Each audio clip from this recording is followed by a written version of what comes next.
അദ്ദേഹത്തെ റിമാൻഡ് ചെയ്ത് ദ്വയാർത്ഥ പ്രയോഗം കൊണ്ടല്ല, അത് ആദ്യം മനസ്സിലാക്കണം. അത് പുള്ളി എന്തോ വാക്ക് പറഞ്ഞു മോളെ, പുള്ളിയുടെ വായിൽ നിന്ന് വീണതൊരു കുണ്ടിദേവി എന്നുള്ള ഒരു വാക്കിന്റെ ഇതല്ലേ ഉള്ളൂ.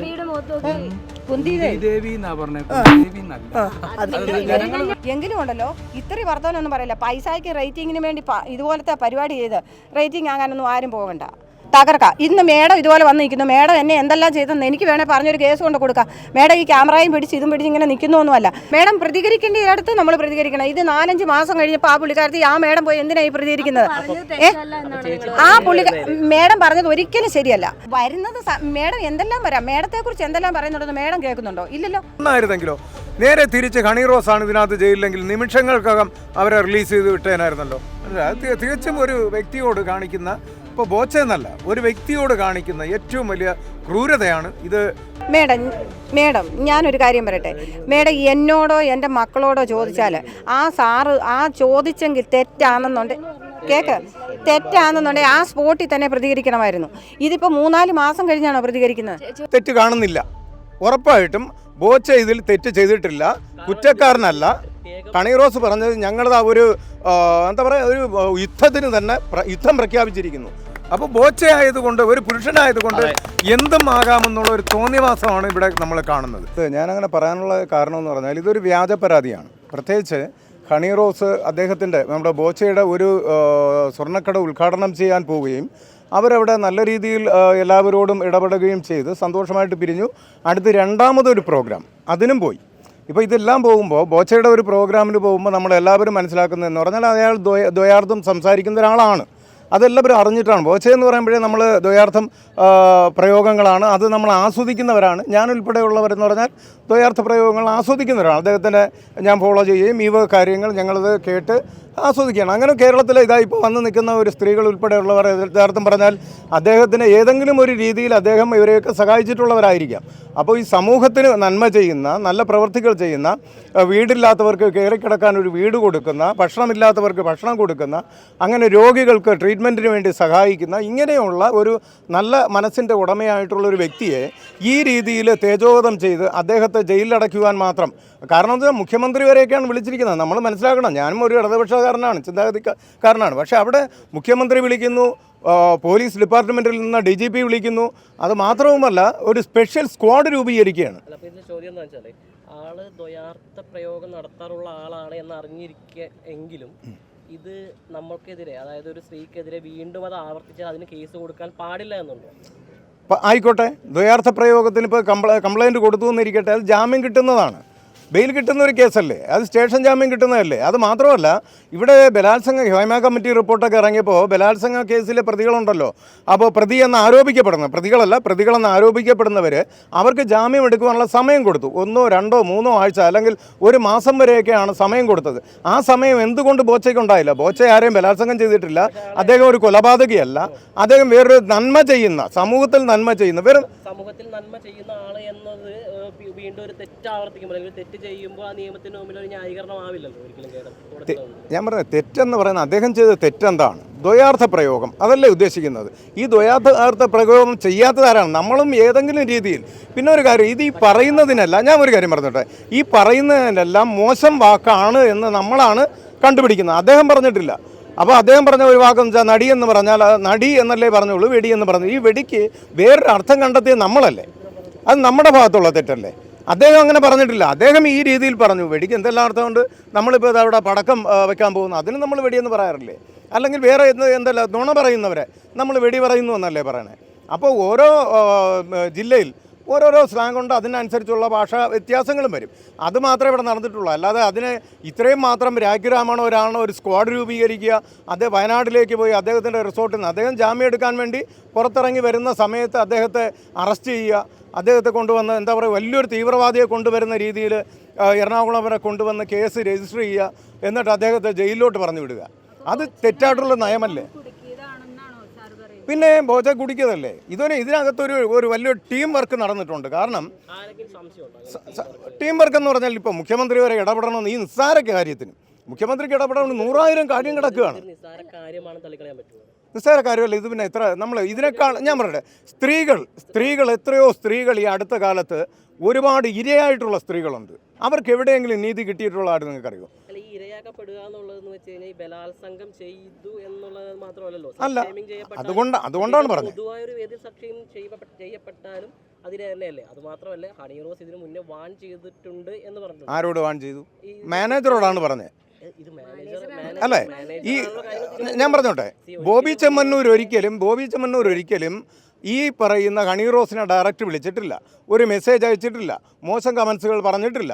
അപ്പോൾ ഇതിൽ എന്ത് പറഞ്ഞു? ഈ പറയുന്ന ഡബിൾ മീനിങ്ങിൻ്റെ കാര്യങ്ങളല്ലേ? അങ്ങനെയാണെങ്കിൽ യൂട്യൂബർ ഇപ്പോൾ എന്നോട് താങ്കൾ ചോദ്യങ്ങൾ ചോദിക്കുന്നു, അതിനുള്ള മറുപടിയല്ലേ ഞാൻ പറയുന്നത്. ബോച്ചെ ഇവിടെ നിൽക്കുമ്പോൾ ബോച്ചെ ഡബിൾ മീനിങ്ങിലായിരിക്കും കാര്യങ്ങൾ പറയുന്നത്. അതിന് ഹണി റോസ് അല്ല, നിങ്ങളെപ്പോലുള്ളവർ ആങ്കർമാർ ചോദിക്കുന്ന മറുപടിയാണ് അദ്ദേഹം പറഞ്ഞത്. അപ്പോൾ ആ ചോദ്യം ചോദിച്ചവരല്ലേ ആദ്യം അറസ്റ്റ് ചെയ്യേണ്ടത്? അത് എന്തിനു പറയണം? കാര്യം ഇതേവരെ ഇപ്പോൾ ചോദ്യങ്ങൾ ചോദിക്കുന്നു, അദ്ദേഹം അതേ രീതിയിൽ മറുപടി പറയുന്നു. അതല്ലേ അവിടെ നടന്നത്. അല്ലാതെ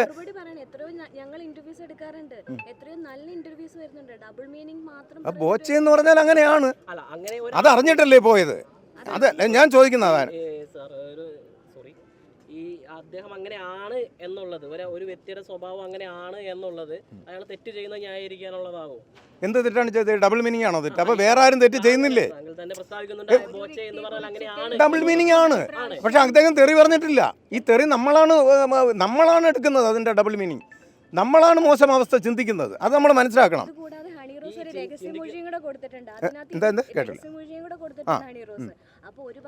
രഹസ്യമൊഴി, ഈ അറസ്റ്റ്, ഈ റിമാൻഡ് എങ്ങനെ ഉണ്ടായി എന്നറിയോ? ഈ ഡബിൾ മീനിങ്ങിലല്ല. ഈ ഡബിൾ മീനിങ് ഒരു കമൻ്റ് ഇട്ടത് കൊണ്ട് ഒരിക്കലും ഒരാളിനെ റിമാൻഡ് ചെയ്യാൻ പറ്റില്ല. ഇവരുടെ റിമാൻഡ് ചെയ്തിരിക്കുന്നതെന്ന് പറഞ്ഞാൽ ഇവർ നൃത്തം ചവിട്ടി കൈ കൊടുത്തല്ലോ, കൈ കൊടുത്തു, കൈ പിടിച്ച് കറക്കി. ഈ ഒരു സംഭവത്തിൻ്റെ എന്തോ ആണ് പുള്ളിക്കാരി പറഞ്ഞിരിക്കുന്നത്. അല്ലാതെ ഒരിക്കലും ഈ കൈ കൊണ്ട് തൊട്ടുള്ള എന്തെങ്കിലും ഒരു പരിപാടി ഇല്ലാതെ ഒരു കാരണവശാലും റിമാൻഡ് ചെയ്യില്ല. അപ്പോൾ ഈ ഞാൻ പറഞ്ഞത് ചോദ്യത്തിന് ഉത്തരം പറഞ്ഞോട്ടെ. അപ്പോൾ ഇവിടെ വന്നിരിക്കുന്നതെന്ന് പറഞ്ഞാൽ ഈ കൈ കൊടുത്തു എന്ന് പറയുമ്പോൾ അദ്ദേഹം ഞാൻ കൈ കൊടുത്ത് നീട്ടിയതേ ഉള്ളൂ.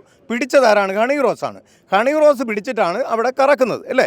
എന്നിട്ട് ഈ കേസ് അവിടെ വെച്ച് ക്ലോസ് ചെയ്യണം എന്ന് പറഞ്ഞാൽ അവർ സന്തോഷമായിട്ട് ഡാൻസ് ചെയ്തു, പിരിഞ്ഞു, രണ്ടാമത്തെ ഒരു പ്രോഗ്രാമിനും പോയി. അവിടെയും ഇതുപോലെ ഇവർ ഡാൻസ് കളിച്ചു, സന്തോഷമായിട്ട് ഇവർ പിരിഞ്ഞു പോയി. വീണ്ടും ഈ പിരിഞ്ഞു പോയി 4 മാസം കഴിഞ്ഞിട്ടാണ്, 5ാമത്തെ മാസം 4 മാസം കഴിഞ്ഞിട്ടാണ് ഈ പരാതിയുമായിട്ട് വരുന്നത്. അത് എന്ത് അടിസ്ഥാനത്തിലാണ്? ആര് പറഞ്ഞു? ഹണി റോസ് ദേവർ ഒരു മാധ്യമങ്ങളിൽ മാനേജറോട് പറഞ്ഞു എനിക്ക് അത് പിന്നീടൊരു പ്രോഗ്രാമിന് വിളിച്ചു. പിന്നീട് വിളിച്ചപ്പോഴാണ് പുള്ളിക്കാരിക്ക് അത് വരാൻ താല്പര്യമില്ല എന്ന് പറഞ്ഞത്. അല്ലാതെ വളരെ മോശമായിട്ട് എന്തോ ചെയ്തു, അങ്ങനെ പിടിച്ചു എന്നുള്ള രീതിയിൽ പറഞ്ഞിട്ടില്ല. രഹസ്യമൊഴിയിൽ അതല്ല, ഈ പറഞ്ഞതല്ല, കൈ കൊടുത്തു പിടിച്ചു. അപ്പോൾ അതിന് വേണമെങ്കിൽ ഞാൻ പറയാം, നമ്മൾ തമ്മിലൊരു വീഡിയോയുടെ അടക്കം ഈ തെളിവുകൾ സ്ഥാപിച്ച് കോടതി വിധി പറഞ്ഞു അദ്ദേഹം റിമാൻഡിലേക്ക് പോയത് ഒരു തെളിവും ഇല്ലാതെയാണ് എന്നാണ് പറയുന്നത്. അതാണ് ഇന്ന് നമ്മൾ മനസ്സിലാക്കേണ്ടത്. ഏതൊരു പെണ്ണിനും ഒരു പുരുഷനെ ജയിലിനകത്താക്കാൻ ഈ ഒരു വ്യാജ പരാതിയുടെ അകലം മാത്രമേ ഉള്ളൂ. ഒരു പരാതി കൊടുത്താൽ ഇത്തരം പ്രയോഗങ്ങളുടെ കൃത്യമായ വീഡിയോ തെളിവുകളുടെ അടിസ്ഥാനത്തിലാണോ? ആ വീഡിയോ ഒക്കെ നമ്മളും കണ്ടില്ലേ? അതിലെന്താണുള്ളത്? എന്തെങ്കിലും മോശമായിട്ടുണ്ടോ? അങ്ങനെ മോശമായിട്ടുണ്ടെങ്കിൽ അങ്ങനെ മോശമായിട്ടുണ്ടെങ്കിൽ എന്തുകൊണ്ട് ആ വീഡിയോ എടുത്ത് ഈ ഹണി റോസ് തന്നെ ഷെയർ ചെയ്തു? അവരുടെ അക്കൗണ്ടിലുണ്ടല്ലോ, അത് ഷെയർ ചെയ്തിട്ടുണ്ടല്ലോ. നമുക്കൊന്ന് സെർച്ച് ചെയ്ത് നോക്കിയാൽ മതി. ഹണി റോസ് തന്നെ ഷെയർ ചെയ്തിട്ടുണ്ട്. ബോച്ചയെ പറ്റി നല്ലതാണ് പറഞ്ഞിട്ടുള്ളത്, നല്ല കമൻസാണ് പറഞ്ഞിട്ടുള്ളത്. 4 മാസങ്ങൾക്ക് ശേഷം ഇവരുടെ ഒരു ഫിലിം റിലീസ് ആവാനിരിക്കുന്നതിനും തൊട്ട് മുന്നേ എങ്ങനെയാണത് ഒരു മോശം കൈ പിടിച്ചു എന്നോ എന്ത് പറഞ്ഞാലും, രഹസ്യമൊഴിയിൽ എന്ത് പറഞ്ഞാലും അസോസിയേഷൻ എന്ന് പറയുമ്പോൾ ഈ മെൻസ് അസോസിയേഷൻ ഈ ന്യായീകരണങ്ങൾ മാത്രമായി എന്ത് വരുന്നതെന്നുള്ളതാണ്. ഇദ്ദേഹത്തിന്റെ ഭാഗത്ത് തെറ്റ് കാണുന്നില്ല എന്നുള്ളതാണ് ചോദ്യം. തെറ്റ് കാണുന്നില്ല, ഉറപ്പായിട്ടും ബോച്ചെ ഇതിൽ തെറ്റ് ചെയ്തിട്ടില്ല, കുറ്റക്കാരനല്ല. പ്രത്യേകം ഇതെടുത്ത് ചോദിക്കുന്നതിന്റെ കാര്യം എന്ന് വെച്ചാൽ സബദ് എന്ന് പറയുന്ന ഒരാളുടെ മുന്നത്തെ ഒരു ഇഷ്യൂ ഉണ്ടല്ലോ, എല്ലാവർക്കും അറിയാം. തീർച്ചയായിട്ടും മാസ്റ്റർബേറ്റ് ചെയ്യാൻ നോക്കിയ ആ ഇഷ്യൂ ഇത് ഈ ആൾക്ക് സബ് ജയിലിൽ നിന്ന് റിലീസായപ്പോൾ ഹാരമണിയിച്ചുകൊണ്ടാണ് താങ്കളും ലൈം ലൈറ്റിലേക്ക്. സവാദ് തെറ്റ് ചെയ്തിട്ടില്ല എന്നുള്ളതിന് തെളിവാണ് ഒരു പെൺകുട്ടി ഡയറക്റ്റ് പരാതി കൊടുത്തതാണ്. എന്താണ്? എന്നെ പീഡിപ്പിച്ചു, എന്താ പറയുക, 2 പെൺകുട്ടികളുടെ മുന്നിൽ സ്വയംഭോഗം ചെയ്തു എന്നുള്ളതാണ് പറയുന്നത്. അദ്ദേഹം ഇട്ടിരുന്നത് അടിവസ്ത്രം, ബർമൂഡ ജീൻസ്, ടൈറ്റ് ജീൻസ്. താങ്കളൊരു പുരുഷനാണ്, ഒന്ന് ആലോചിച്ച് നോക്കിയാൽ മതി ഇത് നടക്കുന്ന കാര്യമാണോ എന്നുള്ളത്. പിന്നെ 6 മിനിറ്റാണ് ആ ബസ്സിൽ പുള്ളിക്കാരൻ യാത്ര ചെയ്തത്. 3 മിനിറ്റിൽ കൂടുതൽ ഈ പെൺകുട്ടി വീഡിയോ എടുത്തിട്ടുണ്ട്. അപ്പോൾ അതിലൊന്നും ഇല്ലാത്തൊരു സാധനം ഈ പറയുന്നത് തെറ്റല്ലേ? 1. 2, കോടതി വെറും 13 ദിവസത്തിനകത്ത് അദ്ദേഹത്തിന് ജാമ്യം കൊടുത്തു. എവിടെയെങ്കിലും അതിനൊരു തെളിവുണ്ടായിരുന്നുവെങ്കിൽ കോടതി കൊടുക്കും. ഞങ്ങളിപ്പോൾ ഇടപെട്ടത് കൊണ്ട് കിട്ടി എന്ന് പറയുമ്പോൾ തെളിവുണ്ടെങ്കിൽ ഒരിക്കലും കിട്ടില്ല. കാര്യം 60 ദിവസം ഏറ്റവും കുറഞ്ഞ കിടക്കും. ഇവിടെ 13ാമത്തെ ദിവസം അദ്ദേഹത്തിന് ജാമ്യം കൊടുത്തു. ഇന്ന് ആ കേസ് എന്തായി? ചവറ്റുകൊട്ടയിലാണ്. അത് നമ്മൾ മനസ്സിലാക്കണം. ആ കേസ് ചവിട്ടുകൊട്ടയിലാണ്. അപ്പോൾ നമ്മൾ ഇടപെടുന്ന ഒരു കേസ് അത് മനസ്സിലാക്കിയിട്ട് തന്നെയാണ് അതിന് വിജയമുണ്ടാകും. ഇവിടെ ഹണിറോസ് പറഞ്ഞത് ഞങ്ങളത് ഒരു എന്താ പറയുക, ഒരു യുദ്ധത്തിന് തന്നെ യുദ്ധം പ്രഖ്യാപിച്ചിരിക്കുന്നു. ആ യുദ്ധം എന്താ ഇപ്പോൾ പൊട്ടിച്ചീഞ്ഞു പോയത്? ജനങ്ങൾ മൊത്തം ആരുടെ കൂടെയാണ്? ഞങ്ങളുടെ കൂടെയാണ്. പിന്നെ സംശയം അതാണ് ഞാൻ പറഞ്ഞത്. ജനങ്ങൾ ഓക്കെ, ജാമ്യം കിട്ടി, അദ്ദേഹം ഇപ്പോൾ പുറത്ത് വരും, ഇനി കേസൊന്നുമില്ലാതെ പോവുകയും ചെയ്യും. പിന്നെ രണ്ടാമത് ഞാൻ പറഞ്ഞു വന്നത്, എന്തുകൊണ്ട് ഇനി അടുത്ത് നടക്കാൻ പോകുന്ന കാര്യമെന്ന് പറഞ്ഞാൽ യുദ്ധം പ്രഖ്യാപിച്ച ഒരാളിന് ജനപിന്തുണയുണ്ടോ എന്നുള്ളതാണ് എൻ്റെ ചോദ്യം. ജനപിന്തുണയില്ല. ഏതിൽ നോക്കിക്കോളൂ. ഞാൻ സംസാരിക്കുന്ന ആദ്യമായിട്ട് ഇതിൽ ശക്തമായിട്ട് ഹണിറോസിനെതിരെ സംസാരിച്ച ഒരാളെന്ന് പറഞ്ഞാൽ ഞാനാണ്. കൈരളി ചാനലിൽ ഇദ്ദേഹത്തെ ഇങ്ങനെ അറസ്റ്റ് രേഖപ്പെടുത്തുന്നതിന് മുന്നേ കൈരളിയിലാണ് ഞാൻ ശക്തമായിട്ട് ചെയ്തതും. അതിൽ വരുന്ന കമൻസുകൾ കണ്ടാലറിയാം എനിക്ക് ഏറ്റവും കൂടുതൽ അനുകൂലമായിരുന്നു. അതിനുശേഷം നമ്മളെ രാഹുൽ ഈശ്വർ ശക്തമായിട്ട് ഇടപെട്ട് അദ്ദേഹം എല്ലാ ചാനലുകളിലും സംസാരിച്ച് അതിലെല്ലാം അദ്ദേഹത്തിന് കിട്ടുന്ന ഒരു സപ്പോർട്ട് നോക്കിയേ. അപ്പോൾ ജനപിന്തുണ എവിടെ ഏറെ കയറുന്നു ഒന്ന് നോക്കിയാൽ മതി, ഒന്ന് കമൻസ് നോക്കിയാൽ മതി. ഇത് നിങ്ങളെല്ലാവരും എടുക്കുന്നുണ്ടല്ലോ. ഈ ന്യൂസ് നിങ്ങൾ അടിക്കുമ്പോൾ ഇതിൻ്റെ താഴെ എന്താണ്, അനുകൂലമാണോ പ്രതികൂലമാണോ നോക്കിയാൽ മതി. ജനങ്ങൾ എന്ത് തീരുമാനിക്കുന്നു, ജനകീയ രാഷ്ട്രമാണ് നമ്മുടെ. തീർച്ചയായിട്ടും ജനങ്ങൾ എന്ത് പറയുന്നു അതാണ് ശരി, അതാണ് അതിൻ്റെ യഥാർത്ഥ വശം. അങ്ങനെ തന്നെ വിജയിക്കും, ഒരു മാറ്റവും. Okay, thank you. Order office പൂട്ടി എന്നൊക്കെയാണ് പറയുന്നത്. അപ്പോൾ ഇതിലൊരു വ്യക്തത ഇതേവരെ വന്നിട്ടില്ല. എന്തായാലും നമ്മൾ കുറച്ച് സമയം വെയിറ്റ് ചെയ്യും, ഒരു 7 മണി വരെ വെയിറ്റ് ചെയ്യും. അത് ഇറങ്ങിയില്ല എന്നുണ്ടെങ്കിൽ നാളെ രാവിലെ 10 മണിക്ക് ഓഫീസ് 10 മണിക്ക് തുറക്കുമല്ലോ. അപ്പോൾ ഒരു 11 മണിക്കകത്ത് റിലീസ് ഉണ്ടാവും. ഒരു ദിവസം കൂടി ബോച്ച ഇവിടെ തന്നെ കഴിയണമെന്നാണ്. അതെ, ഇതിപ്പോൾ ഒരു അജണ്ടയുടെ ഭാഗമാണെന്നാണ് തോന്നുന്നത്. കാര്യം എത്രയോ മണിക്കൂറിന് മുന്നേ പുറത്ത് വിടേണ്ട സമയം കഴിഞ്ഞു. അപ്പോൾ ഇത് എന്തോ ഒരു ബെൽറ്റ് വർക്ക് ചെയ്യുന്നുണ്ട്. അത് ആദ്യം മുതലേ നമ്മൾ കാണുന്നതാണ്. അതിൻ്റെ ഒരു അജണ്ടയുടെ ഭാഗമായിട്ടാണ് ഇപ്പോൾ ഇദ്ദേഹത്തെ ഒരു ദിവസവും കൂടി കിടത്തുക. എവിടെയെങ്കിലും നമ്മൾ കേട്ട് കഴിയുണ്ടോ? ഏതൊരു കേസിൽ പ്രതിയായാലും തീർച്ചയായിട്ടും ഒരു ദിവസം അപ്പം തന്നെ ജാമ്യം അനുവദിച്ചു കഴിഞ്ഞാൽ അപ്പം തന്നെ ജയിലിൽ ഇടാൻ പാടില്ല എന്നാണ്. കോർട്ട് ഓർഡർ വന്നു കഴിഞ്ഞാൽ അപ്പം തന്നെ അദ്ദേഹത്തെ റിലീസ് ചെയ്യണമെന്നുള്ളതാണ് ഉറപ്പായിട്ടും. പക്ഷേ ഇവിടെ എന്തുകൊണ്ട് അത് നടന്നില്ല എന്നുള്ളതാണ് നമുക്ക് മനസ്സിലാവാത്തത്. തികച്ചും ഒരു വ്യക്തിയോട് കാണിക്കുന്ന, ഇപ്പോൾ ബോച്ച എന്നല്ല, ഒരു വ്യക്തിയോട് കാണിക്കുന്ന ഏറ്റവും വലിയ ക്രൂരതയാണ് ഇത്. ഒരിക്കലും അംഗീകരിച്ചു കൊടുക്കാൻ പാടില്ലാത്തൊരു കാര്യം തന്നെയാണ്. അതിന് ഈ ബോച്ചയുടെ ഫാൻസ് ആയാലും ശരി, ഓൾ കേരള മെൻസോണിൻ്റെ ആൾക്കാരായാലും ശരി, എല്ലാവരും ഒരുമിച്ച് ഇതിനെതിരെ ശക്തമായിട്ട് പോരാടണം. ഒരു പുരുഷൻ, ഒരു പെണ്ണായിരുന്നെങ്കിലോ നേരെ തിരിച്ച് ഹണിറോസാണ് ഇതിനകത്ത് ജയിലിലെങ്കിൽ നിമിഷങ്ങൾക്കകം അവരെ റിലീസ് ചെയ്ത് വിട്ടേനായിരുന്നല്ലോ. അപ്പോൾ ബോച്ചയായതുകൊണ്ട്, ഒരു പുരുഷനായതുകൊണ്ട് എന്തും ആകാമെന്നുള്ള ഒരു തോന്നിവാസമാണ് ഇവിടെ നമ്മൾ കാണുന്നത്. ഇത് അനുവദിച്ചു കൊടുക്കാൻ പാടില്ല. മീഡിയയും നമ്മുടെ കൂടെ എല്ലാവരും ഉണ്ടാവണം. കാര്യം ഇതുപോലുള്ള കാര്യങ്ങളിൽ നീതി ഉറപ്പാവണം. ആർക്കായാലും ഇവിടെ നീതി കിട്ടുന്നില്ല, അത് പുരുഷന്മാർക്കാണ്. അതിനെതിരെ നമ്മളെല്ലാവരും ഒത്തൊരുമിച്ച് നിൽക്കണം. എന്നുവെച്ചാൽ സമൂഹത്തിൽ നന്മ ചെയ്യുന്ന ഒരു വ്യക്തിയാണ് അദ്ദേഹം. കൊലപാതകം ചെയ്തിട്ടില്ല, ബലാത്സംഗം ചെയ്തിട്ടില്ല, പിടിച്ചു പറിച്ചിട്ടില്ല, ഒരു പെണ്ണിൻ്റെയും കഴുത്തറുത്തിട്ടില്ല. അപ്പോൾ ഇങ്ങനെ ഒന്നും ചെയ്യാത്ത ഒരു നല്ലൊരു മനുഷ്യനെ അദ്ദേഹത്തെ ഈ ജയിലിൽ പൂട്ടിയിടുക എന്ന് പറഞ്ഞാൽ അത് വളരെയധികം ഖേദകരമാണ്. നമുക്കറിയാലോ അദ്ദേഹത്തിന് എങ്ങനെയാണ് അറസ്റ്റ് ചെയ്തത്. ഒരു സ്പെഷ്യൽ സ്ക്വാഡൊക്കെ രൂപീകരിച്ചാണ് വയനാട് ജാമ്യം പോലും എടുക്കാനുള്ള സമയം കൊടുക്കാതെ. ഹേമ കമ്മിറ്റി റിപ്പോർട്ടിലെ പ്രതികളുണ്ടായിരുന്നല്ലോ, പ്രതികളെന്ന് ആരോപിച്ചവരുണ്ടായിരുന്നല്ലോ. അവർക്കൊന്നും ഇതൊന്നും അല്ലായിരുന്നല്ലോ. ആഴ്ചകളും മാസങ്ങളുമാണ് അവർക്ക് മുൻകൂർ ജാമ്യം എടുക്കാൻ വേണ്ടിയുള്ള അവസരം കൊടുത്തത്. ഇവിടെ ആരെയും പീഡിപ്പിക്കാത്ത, ആരെയും വേദനിപ്പിക്കാത്ത, ഒരുപാട് പേർക്ക് ജോലി കൊടുക്കുന്ന, ഒരുപാട് പേർക്ക് അന്നം കൊടുക്കുന്ന, ചികിത്സാ സഹായം കൊടുക്കുന്ന അങ്ങനെയുള്ള ഒരു വ്യക്തിയാണ് ഈ സബ് ജയിലിനകത്ത് അദ്ദേഹം ഇപ്പോൾ 6 ദിവസം കൊണ്ട് കിടക്കുകയാണ്. ഇതൊരു നീതികേട് തന്നെയാണ്. ഇതിനെതിരെ നമ്മൾ ഒരുമിച്ച് പോരാടണം. ബോച്ച സ്വമേധയാ 15 ദിവസം കിടന്നോളാം എന്ന് പറഞ്ഞതായിട്ടാണ് ഇപ്പൊ ന്യൂസ് വരുന്നത്. അദ്ദേഹം ഇങ്ങനെ ഇവിടെ ന്യൂസ് പറയുന്നുണ്ട്. 14 ദിവസം ഒരു കേസിൽ റിമാൻഡ് ചെയ്യുന്നത് സ്വാഭാവികമാണത്. അത് ഏത് കേസിലെ പ്രതിയായാലും ശരി തന്നെ 14 ദിവസം റിമാൻഡ് ചെയ്യും. പക്ഷേ ജാമ്യം എപ്പോൾ വേണേലും കൊടുക്കാം. ഒരു ദിവസം, ഒറ്റ ദിവസം, ഇതൊക്കെ ഒറ്റ ദിവസം കൊണ്ട് കിട്ടേണ്ടതാണ്. മനസ്സിലായില്ലേ? ഇതൊന്നും ഒരു റിമാൻഡ് എന്ന് പറഞ്ഞ നടപടി പിറ്റേ ദിവസം ജാമ്യം കൊടുക്കേണ്ട കേസാണ്. അതിനാണ് 4 ദിവസം അദ്ദേഹം ഈ ദ്വയാർത്ഥം പറഞ്ഞതുകൊണ്ട്. ദ്വയാർത്ഥം അങ്ങനെയാണെങ്കിൽ ഇവിടെ സിനിമകൾ ഇറങ്ങാൻ പാടില്ലല്ലോ. അങ്ങനെയാണെങ്കിൽ മറ്റു കാര്യങ്ങൾ ഇവിടെ ആര് സംസാരിക്കുന്നില്ല ദ്വയാർത്ഥം ഇല്ലാത്തത്. അങ്ങനെ നമ്മളെ മണിയാശാൻ എന്താ പറയുന്നത്? അദ്ദേഹം ഇതിനേക്കാൾ എന്തുമാത്രം ദ്വയാർത്ഥം പറയുന്നുണ്ട്. എന്നിട്ട് അദ്ദേഹത്തെ അറസ്റ്റ് ചെയ്തോ? അങ്ങനെ എത്ര പേരുണ്ട്. ഇപ്പം നമ്മൾ പറയില്ലേ, ഏതെങ്കിലുമൊക്കെ സാഹചര്യത്തിൽ നമ്മളെല്ലാവരും ഈ ദ്വയാർത്ഥം പറയുന്നവർ തന്നെ. അങ്ങനെയൊക്കെ ആണെങ്കിൽ നമ്മളെല്ലാവരെയും അറസ്റ്റ് ചെയ്യേണ്ടി വരും. ഇതൊക്കെ വെറും ഉടായിപ്പാണ്. ഇങ്ങനെയൊന്നും ചെയ്യാൻ പാടില്ല. ഇതൊക്കെ അനീതിയാണ്. ഒരു മനുഷ്യനോട് ചെയ്യാവുന്ന ഏറ്റവും വലിയ ക്രൂരതയാണ് ഇപ്പോൾ ബോച്ചയോട് ചെയ്തിരിക്കുന്നത്.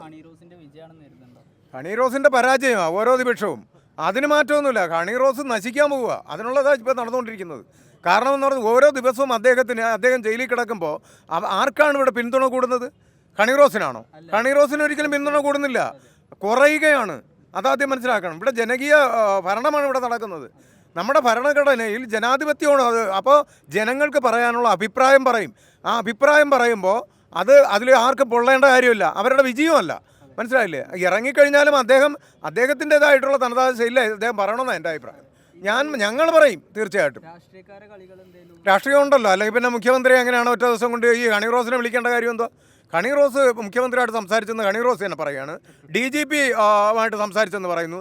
അതിന് മാത്രം ഇവിടെ എന്താ നടന്നേ? ഒരു കൊലപാതകം. ഇവിടെ എത്ര സ്ത്രീകൾക്ക് ഇരകളായിട്ടുള്ള സ്ത്രീകൾക്ക് എവിടെയാണ് നീതി കിട്ടുന്നത്? അവരെ ആരെങ്കിലും മുഖ്യമന്ത്രി വിളിച്ചതായിട്ട് നമുക്കറിയോ? എത്രയോ പ്രമാദമായിട്ടുള്ള കേസുകൾ ഈ അടുത്ത കാലത്തായിട്ട് വന്നു. ആരുടെയെങ്കിലും കാര്യത്തിൽ മുഖ്യമന്ത്രി ഇടപെട്ടോ? നമ്മുടെ കലാലയങ്ങളുണ്ടല്ലോ, സ്കൂളുകളിൽ ഇപ്പോൾ മയക്കുമരുന്നുകൾ ഒരുപാടുണ്ടെന്ന് ഓരോ സ്കൂളിൻ്റെയും ശതമാന കണക്ക് വെച്ചു, ജില്ല കണക്ക് വെച്ചിട്ടുണ്ടായിരുന്നു. അതിൽ ഏതെങ്കിലും ഈ മയക്കുമരുന്നുകൾ നിർത്തണമെന്ന് പറഞ്ഞിട്ട് മുഖ്യമന്ത്രി ഒരു കോൾ ചെയ്തതായിട്ട് നിങ്ങൾക്ക് എവിടെയെങ്കിലും അറിയോ? അദ്ദേഹത്തിൻ്റെ ഒരു കോള് പോരെ? ഒരു കോൾ അദ്ദേഹം ഇപ്പോൾ വിളിച്ചു കഴിഞ്ഞാൽ നമ്മുടെ കലാലയങ്ങളിൽ നിന്ന് മയക്കുമരുന്ന് മൊത്തം അപ്പം നിൽക്കില്ലേ? ഇതുപോലെ ഒരു സ്പെഷ്യൽ സ്ക്വാഡ് രൂപീകരിച്ചൂടെ?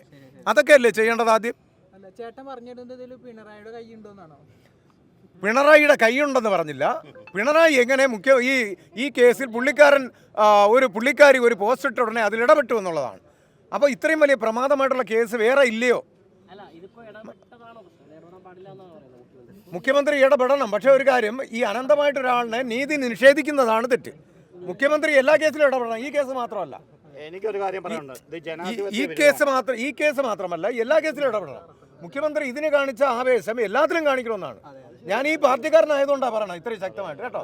ഞാൻ ഇടതുപക്ഷക്കാരനായതുകൊണ്ടാണ് പറയണത്. കേസ് കൊടുത്താലല്ലേ നമുക്ക് അറസ്റ്റ് വരുള്ളൂ. ഇപ്പൊ ചേട്ടൻ പറഞ്ഞു ദ്വയാർത്ഥ പ്രയോഗം സ്വാഭാവികമായിട്ട് നടക്കുന്നതാണ്. അതിനെതിരെ ആരും കേസ് കൊടുത്താലാണ്. ഹണി റോസ് കേസ് കൊടുത്ത കാരണമല്ലോ ഇപ്പൊ ഇങ്ങനെ അദ്ദേഹത്തെ റിമാൻഡ് ചെയ്ത് ദ്വയാർത്ഥ പ്രയോഗം കൊണ്ടല്ല. അതാദ്യം മനസ്സിലാക്കണം. ആ രഹസ്യമൊഴിയിൽ പറഞ്ഞിരിക്കുന്നത് ഇങ്ങനെ ആകാനേ വഴിയുള്ളൂ. അവരുടെ കൈ പിടിച്ചു. അവരുടെ കൈയല്ല യഥാർത്ഥത്തിൽ പിടിച്ചത്, ബോച്ചയുടെ കൈയാണ് പിടിച്ചത്. എന്താ വ്യാഖ്യാനിക്കാമല്ലോ. അല്ലല്ല, ഈ ഡബിൾ മീനിങ് പറഞ്ഞെന്ന് പറഞ്ഞു ഒരു കമൻ്റ് ഇട്ടത് കൊണ്ടോ ഒരാളെയും അറസ്റ്റ് ചെയ്ത് റിമാൻഡ് ചെയ്യാനുള്ള വകുപ്പില്ല ഇന്ത്യൻ ഭരണഘടനയിൽ. അതാദ്യം മനസ്സിലാക്കണം. അപ്പോൾ അങ്ങനെ റിമാൻഡ് ചെയ്തിട്ടുണ്ടെങ്കിൽ അവരുടെ കൈ പിടിച്ചു, അതിന് വേറെ എന്തെങ്കിലും അർത്ഥം അവർ ഈ രഹസ്യമൊഴിയിൽ പറഞ്ഞിട്ടാണ്. തീർച്ചയായിട്ടും തളരുതേ, പുള്ളിക്കാരൻ ഇപ്പോൾ വീഴും. കുറച്ച് ഏതിൽ വൈകി? 4 മാസം കഴിഞ്ഞാൽ പരാതി കൊടുത്തത്. 4 മാസം. അത് നമ്മൾ മനസ്സിലാക്കേണ്ട ഒരു കാര്യം. 4 മാസം കഴിഞ്ഞാണ് പരാതി കൊടുത്തത്. അപ്പോൾ ഇതിൻ്റെ ഇടയ്ക്ക് ഒരു ഗൂഢാലോചന ഉണ്ടെന്ന് പറയാൻ കാരണം അതാണ്. പരാതി കൊടുത്തു, ഉടനെ മുഖ്യമന്ത്രി ഇടപെടുന്നു, DGP ഇടപെടുന്നു, സ്പെഷ്യൽ സ്ക്വാഡ് രൂപീകരിക്കുന്നു. ഉടനെ വയനാട് അത് ഉണ്ട് എന്ന്. അതെങ്ങനെയാണ് ഈ വയനാട് അദ്ദേഹം ഉണ്ട് എന്നുള്ള മനസ്സിലാക്കണ്ടേ? അദ്ദേഹത്തിൻ്റെ റിസോർട്ടിൽ ഉണ്ട് എന്ന് പറഞ്ഞിട്ടില്ലേ?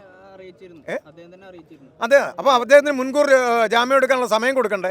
അദ്ദേഹം തന്നെ പറഞ്ഞു, ഞാൻ ജാമ്യം എടുക്കാൻ വേണ്ടി പോകുന്ന സമയത്താണ് അറസ്റ്റ് ചെയ്തതെന്ന്. അല്ല ബോച്ചെ പറഞ്ഞത് ഞാൻ കേട്ടതാ. അദ്ദേഹം പറഞ്ഞതെന്ന് പറഞ്ഞാൽ ഞാൻ മുൻകൂർ ജാമ്യം എടുക്കാൻ വേണ്ടിയിട്ടുള്ള തയ്യാറെടുപ്പിന് വേണ്ടി പോയപ്പോഴാണ് വണ്ടി നിറഞ്ഞു പിടിച്ചതെന്നുള്ളതാണ് പറഞ്ഞത്. അതാണ് പറഞ്ഞത്, ഞാൻ കേട്ടതാ. ശരി, ഓക്കെ, നന്ദി. ചേച്ചി, നിങ്ങൾ ബോച്ചയും ബന്ധപ്പെട്ടിട്ട് സ്ഥാപനത്തിൽ വർക്ക് ചെയ്ത് പൈസ കിട്ടിയെന്ന് പറയുന്നു. ബോച്ചയെ നിങ്ങൾ സപ്പോർട്ട് ചെയ്യുന്നെന്ന് പറയുന്നു. ഒരു പക്ഷേ ബോച്ച എന്ന വ്യക്തി നിങ്ങളെ സപ്പോർട്ട് ചെയ്യുന്നില്ല, അല്ലെങ്കിൽ ലോട്ടറി കിട്ടിയില്ല, ഹണി റോസിൻ്റെ സ്ഥാനത്ത് നിങ്ങളോ നിങ്ങളുടെ മകളോ സഹോദരിയോ അമ്മയായിരുന്നെങ്കിൽ നിങ്ങൾ എങ്ങനെ പ്രതികരിക്കുമായിരുന്നു? ബോച്ച തെറ്റ് ചെയ്തെന്ന് ഞങ്ങൾ ഒരിക്കലും വിശ്വസിക്കുന്നില്ല. പക്ഷേ എന്നാന്ന് വെച്ചാൽ ഈ ബോച്ചേറ്റിയിലൂടെ മേഡം എന്നോട് ചോദിച്ചു ബോച്ചേറ്റിയുടെ കാര്യം. ബോച്ചേറ്റി നമ്മളൊരു ലോട്ടറിയുടെ ടിക്കറ്റ് ആണെങ്കിലും നമ്മൾ എടുത്തിട്ട് നമുക്ക് അടിച്ചില്ല, അത് കീറി കളയുന്നേ. എനിക്ക് ഈ ബോച്ചേറ്റി എടുത്തതിലൂടെ എനിക്ക് 10 ലക്ഷം രൂപ അടിച്ചു. ചേച്ചി, അതല്ല നമ്മുടെ വിഷയം, അതല്ല ചേച്ചി. ഇപ്പോൾ ഇതുപോലെ ഒരു ബോഡി ഷേമിങ് നടത്തിയത്, വസ്ത്രത്തിനെ കളിയാക്കുക അല്ലെങ്കിൽ ശരീരഭാഗങ്ങളെ കളിയാക്കുന്നത് ചേച്ചിയോടായിരുന്നു ചോദിച്ചെങ്കിൽ, ചേച്ചിയുടെ മകളുടെ അടുത്തോ അല്ലെങ്കിൽ ചേച്ചിയുമായി ബന്ധപ്പെട്ട ആളുടെ അടുത്തോ ആയിരുന്നു ചോദിച്ചതെങ്കിൽ എന്തായിരുന്നു പറയാം? മേഡം ഞാനൊരു കാര്യം പറയട്ടെ. മേഡം എന്നോടോ എൻ്റെ മക്കളോടോ ചോദിച്ചാൽ ആ സാറ് ചോദിച്ചെങ്കിൽ തെറ്റാണെന്നുണ്ട് കേക്ക് തെറ്റാണെന്നുണ്ടെങ്കിൽ ആ സ്പോട്ടിൽ തന്നെ പ്രതികരിക്കണമായിരുന്നു. ഇതിപ്പോൾ 3-4 മാസം കഴിഞ്ഞാണോ പ്രതികരിക്കുന്നത്? ചേച്ചി ഒരു പബ്ലിക് പ്ലാറ്റ്ഫോമിലാണ് നിൽക്കുന്നത്. അതിൽ ന്യായമുണ്ട്, ന്യായത്തിന് ഭാഗത്ത് നിൽക്കുന്നവരും കാര്യം അറിയാതെ പ്രതികരിക്കുന്നവരുണ്ട്.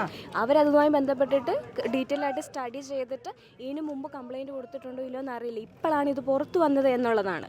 അല്ല ഒരു ചോദ്യത്തിൽ ഒരു വ്യക്തത പറഞ്ഞാൽ ചേച്ചി പറഞ്ഞത് അപ്പൊ പ്രതികരിക്കുമെന്ന് തന്നെയാണ് ചേച്ചി പറഞ്ഞത്.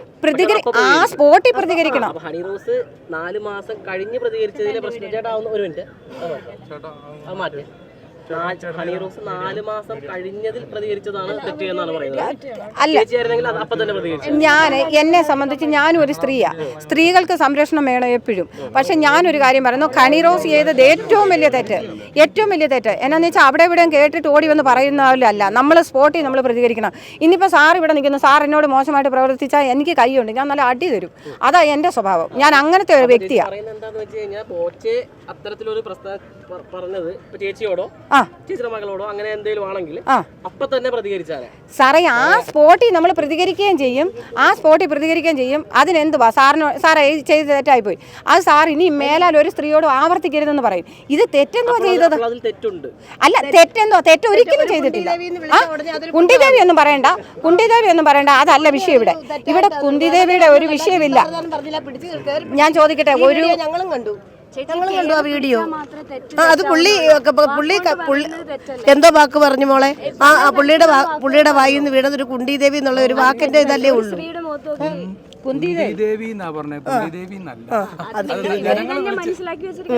പക്ഷെ ഞങ്ങൾക്ക് ഇപ്പൊ പറയാനൊന്നുമില്ല. ഞങ്ങൾക്ക് ഞങ്ങളുടെ സാറ് ഞങ്ങളുടെ വലുതാ. സാറ് ഇപ്പം എന്തോ പറഞ്ഞാലും കുന്തിദേവി എന്ന് പറഞ്ഞത് ചേച്ചി ഇപ്പൊ വേറൊരു തരത്തിൽ പറഞ്ഞു. അപ്പൊ ചേച്ചി അത് ഇത്ര നാൾ മനസ്സിലാക്കി വെച്ചത് അത്തരത്തിലാണ്. അപ്പൊ അതിന്റെ അർത്ഥം ചേച്ചിക്ക് അത് കിട്ടിയത് ആ രീതിക്ക് തന്നെയാണ്. അതങ്ങനെ തന്നെ കിട്ടിയത്.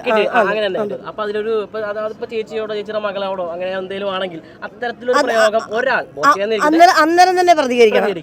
4 മാസം കഴിഞ്ഞല്ല, എല്ലാവരുമായിട്ട് ആലോചിച്ച് കൊണ്ടുവന്നല്ല പ്രശ്നം ഉണ്ടാക്കുന്നത്. വലിയ നിയമത്തിന്റെ ഇതിലേക്കാണ് പോകുന്നത്. അപ്പൊ പെട്ടെന്ന് ചാറി ഇടപെടുന്നേക്കും നിയമവശം എന്താന്ന് പഠിച്ചിട്ടാണ് ചെയ്തത്. അവിടെ ആ ഒരു ഗ്യാപ്പേ ഉള്ളൂ. അത് ഞാൻ ചോദിക്കട്ടെ മോളെ, ഈ സിനിമാ നടികളല്ല, ഈ സിനിമാ നടന്മാരുടെ കൂടെ നടക്കുമ്പോഴൊന്നും പ്രശ്നമില്ല. എല്ലാം ഒന്ന് കഴിയുമ്പോഴാണ് പ്രശ്നം വരുന്നത്. ഇതും നമ്മളാരും കണ്ടിട്ടില്ല മേഡം, ഈ വീഡിയോ കണ്ടു. മോശമായിട്ട് പെരുമാറിയിട്ടില്ല. ഇപ്പൊ ഞാൻ പറയട്ടെ, എന്നെ കാണുന്നവർ ചിലർ ആണുങ്ങൾ വന്ന് കൈ തരുമ്പോൾ എനിക്കൊരു കൈ തന്നാൽ എൻ്റെ കയ്യിൽ നിന്ന് അങ്ങോട്ട് വല്ലതും കടന്നു പോകുമോ? ഒരിക്കലും പോകത്തില്ല. മേഡം പ്രതികരിക്കേണ്ട ഇടത്ത് നമ്മൾ പ്രതികരിക്കണം. ഇത് 4-5 മാസം കഴിഞ്ഞപ്പോൾ ആ പുള്ളിക്കാരത്തി ആ മേഡം പോയി എന്തിനായി പ്രതികരിക്കുന്നത്? മേഡം പറഞ്ഞത് ഒരിക്കലും ശരിയല്ലെന്ന് വിശ്വസിക്കുന്ന ആളാണ് ഞാൻ പറയട്ടെ, എനിക്കൊരു ബോബി ചെമ്മണ്ണൂരിൻ്റെ ഒരു ടീയിലൂടെ എനിക്ക് 10 ലക്ഷം രൂപ കിട്ടി. ആ 10 ലക്ഷം രൂപ കിട്ടി എൻ്റെ മുമ്പിൽ വന്ന് ദൈവമായിട്ട് വന്ന ഒരു ആ മനുഷ്യനെ പിടിച്ച് ഈ ജയിലിലിടാൻ അയാൾ ഇതിന് മാത്രം തെറ്റന്നെ ചെയ്തേ. ഇന്നിപ്പം ഞാൻ ചോദിക്കട്ടെ, അല്ലേ ബോബി ചെമ്മണ്ണൂർ ഏതെങ്കിലും റെസ്റ്റോറൻറ്റിലോ വല്ലോ ഇവരെ കൊണ്ടുപോകായിരുന്നു, അത് തെറ്റായിരുന്നു. ഇത് ഒരു സദസ്സിൽ വെച്ചൊരു വാക്ക് പറഞ്ഞതിന് വേണ്ടി അതിനെ പിടിച്ച് ജയിലിടാൻ എന്താ ചെയ്തത്? അതാണ് മേഡം, അല്ല മേഡം ഞാൻ പറയുന്നത് കേൾക്ക്, അതാണ് തെറ്റ്. സദസ്സിൽ വെച്ച് പറഞ്ഞതുകൊണ്ട് തെറ്റായിപ്പോയി. ഒതുക്കത്തിൽ ചെയ്യുമായിരുന്നു, തെറ്റില്ലായിരുന്നു. ആ പുള്ളിക്കാരൻ എന്നാണെന്നറിയാം, ദൈവത്തെ അറിയുന്ന മനുഷ്യൻ. ആ മനുഷ്യൻ ഒരിക്കലും ഈ തെറ്റ് ചെയ്യല. അയാൾക്കും കൊണ്ടൊരു കുഞ്ഞ്, അതുകൊണ്ട് ഒരിക്കലും അവർ തെറ്റ് ചെയ്യല. ഇത് അത് ഞാൻ കണ്ടിട്ടുണ്ട്. 6 കാറ് വേണേലും തകർക്കാം. ഇന്ന് മേഡം ഇതുപോലെ വന്ന് നിൽക്കുന്നു. മേഡം എന്നെ എന്തെല്ലാം ചെയ്തെന്ന് എനിക്ക് വേണേൽ പറഞ്ഞൊരു കേസ് കൊണ്ട് കൊടുക്കാം. മേഡം ഈ ക്യാമറയും പിടിച്ച് ഇങ്ങനെ നിൽക്കുന്നൊന്നുമല്ല. മേഡത്തിന് വേറൊരു മോഹം കാണും. പക്ഷേ ഇത് സത്യസന്ധമായിട്ട് വർത്തമാനം പറയുന്നവരെ പിടിച്ച് ജയിലടയ്ക്കുന്നത് ഇത് ഞാൻ കണ്ടത് എന്നാന്ന് ചോദിച്ചാൽ, കോടതി തെറ്റ് ചെയ്തിട്ടില്ല. കോടതിയിലേക്ക് തെറ്റിദ്ധരിപ്പിച്ചുകൊണ്ട് കേസ് കൊടുത്തു. അതാ തെറ്റ്. കോടതി സോളിഡ് എവിഡൻസ് ആയിട്ട് എടുത്തിരിക്കുന്നത് മുന്നുള്ള വീഡിയോകളാണ്. മുന്നുള്ള വീഡിയോ ആയാലും സാറേ ഞാനൊരു കാര്യം പറയാലോ, ഈ സാർ ഇപ്പം ഈ നിൽക്കുന്നു, സാറിന് ഈ നിപ്പിലോ സാറിൻ്റെ ബോഡി ലാംഗ്വേജിലോ എന്തെല്ലാം സാറിന് ചിലപ്പോൾ കാണിക്കാം. പക്ഷേ അതെല്ലാം ഞാൻ തെറ്റായിട്ട് എടുത്തുകൊണ്ടിരിക്കുന്നു. അതൊന്നും തെറ്റെന്ന് പറയില്ല. ഇത് കോടികൾ മേടിച്ച് കയ്യിലും മേടിച്ച്. ചേച്ചി ഇതിപ്പോൾ ഒരു ഉദാഹരണത്തിന് എന്നെപ്പറ്റി ഞാൻ ചെയ്തത് തെറ്റാണ് എന്ന രീതിക്ക് ചേച്ചി എന്നെപ്പറ്റി പരാതി കൊടുത്താൽ അത് കോടതി ആ വീഡിയോ കണ്ട് തെറ്റാണെന്ന് സ്ഥിരീകരിച്ചാൽ ഞാൻ കുറ്റവാളിയാണ്. സാറേ കോടതിയെ വിമർശിക്കാൻ ഞാൻ ആളല്ല. തെറ്റ് ചെയ്തോ ശിക്ഷ അനുഭവിക്കണം. പക്ഷേ ബോബി ചെമ്മണ്ണൂർ ഒരു തെറ്റ് ചെയ്തിട്ടിരുന്ന പൂർണ്ണ വിശ്വാസം ഞങ്ങളുടെ ഈ കമ്പനിയിൽ എല്ലാവർക്കും ഉണ്ട്. 10-15 ലക്ഷം പേരുണ്ട് ഫിജിക്കാട്ടിൽ തന്നെ ബിസിനസ് ചെയ്യുന്നത്. ഞങ്ങളൊക്കെ എന്ന് പറഞ്ഞാൽ ഞങ്ങളുടെ ചെയർമാൻ്റെ ആ ആദായത്തിലൂടെയാണ് ഞങ്ങളെല്ലാവരും കഴിഞ്ഞു പോകുന്നത്. ഈ സ്ത്രീകളായി ഇവിടെ വന്നേക്കുന്ന ഇത്രയും അകലെ നിന്ന് ഉറക്കം വരെ അലസി ഇങ്ങോട്ട് വന്നിരിക്കുന്നത് എന്തിനാ? ആ മനുഷ്യനിൽ ഒറ്റ വിശ്വാസം അർപ്പിച്ചുകൊണ്ടാണ് ഞാൻ നമുക്ക് ഓരോ കാഴ്ചപ്പാടുണ്ട് ഓരോ മനുഷ്യരെ കുറിച്ച്. ഇപ്പം ഞാൻ പറയാലേ, എൻ്റെ അടുത്ത് ഇത് ഇവിടെ നിൽക്കുന്നു, ഇത് എൻ്റെ മോനാ. പക്ഷെ ഞാൻ ഈ മോനാണെന്ന് ആരും കാണുന്നില്ല. ഞാൻ എൻ്റെ മോനെ ചിലപ്പോൾ കെട്ടിപ്പിടിച്ച് നിൽക്കും, ചിലപ്പോൾ അവനൊരു ഉമ്മ കൊടുക്കും. ഇപ്പോൾ ബോബി ചെമ്മണ്ണൂർ ഇറങ്ങി വരുമ്പോൾ ഞാൻ കാണുവാണെങ്കിൽ കെട്ടിപ്പിടിച്ചൊരു ഉമ്മ കൊടുക്കും. അവരൊക്കെ വേണ്ടി പ്രതിഷേധമാണ്, അതിൻ്റെ ഒരു പ്രതിഷേധമാണ്. ഇപ്പം ഇറങ്ങി വരുന്ന വഴിക്ക് എൻ്റെ അടുത്ത് കിട്ടാമെങ്കിൽ പുള്ളിക്ക് ഞാൻ ഒരു ഉമ്മ കൊടുത്തേ വിടത്തുള്ളൂ. അത് ഞാൻ തീരുമാനിച്ച് വന്നിരിക്കുന്ന ആളാണ്. എനിക്കും 2 മക്കളുണ്ട്. എനിക്കും മേടത്തെ പോലെ 2 മക്കളുള്ളതാണ്, കൊച്ചു പിള്ളേരൊക്കെ കല്യാണം കഴിച്ചാൽ. എങ്കിലും ഉണ്ടല്ലോ, ഇത്രയും വർത്തമാനമൊന്നും പറയില്ല. പൈസയ്ക്ക് റേറ്റിങ്ങിന് വേണ്ടി ഇതുപോലത്തെ പരിപാടി ചെയ്ത് റേറ്റിംഗ് ആകാനൊന്നും ആരും പോകണ്ട. പക്ഷെ എന്നെ സംബന്ധിച്ച് ഞാനൊരു സത്യസന്ധമായ ഒരു സ്ത്രീയാണ്. ഇന്നിപ്പോൾ ആരേലും ഈ നിൽക്കുന്നോടത്താണേലും എന്നോട് പ്രതികരിച്ച ആ നിമിഷം എനിക്ക് കൈ ഉണ്ടല്ലോ, ഞാൻ കൊടുക്കും. പക്ഷെ അല്ലാതെ നമ്മൾ പറഞ്ഞിട്ട് കാര്യമൊന്നുമില്ല.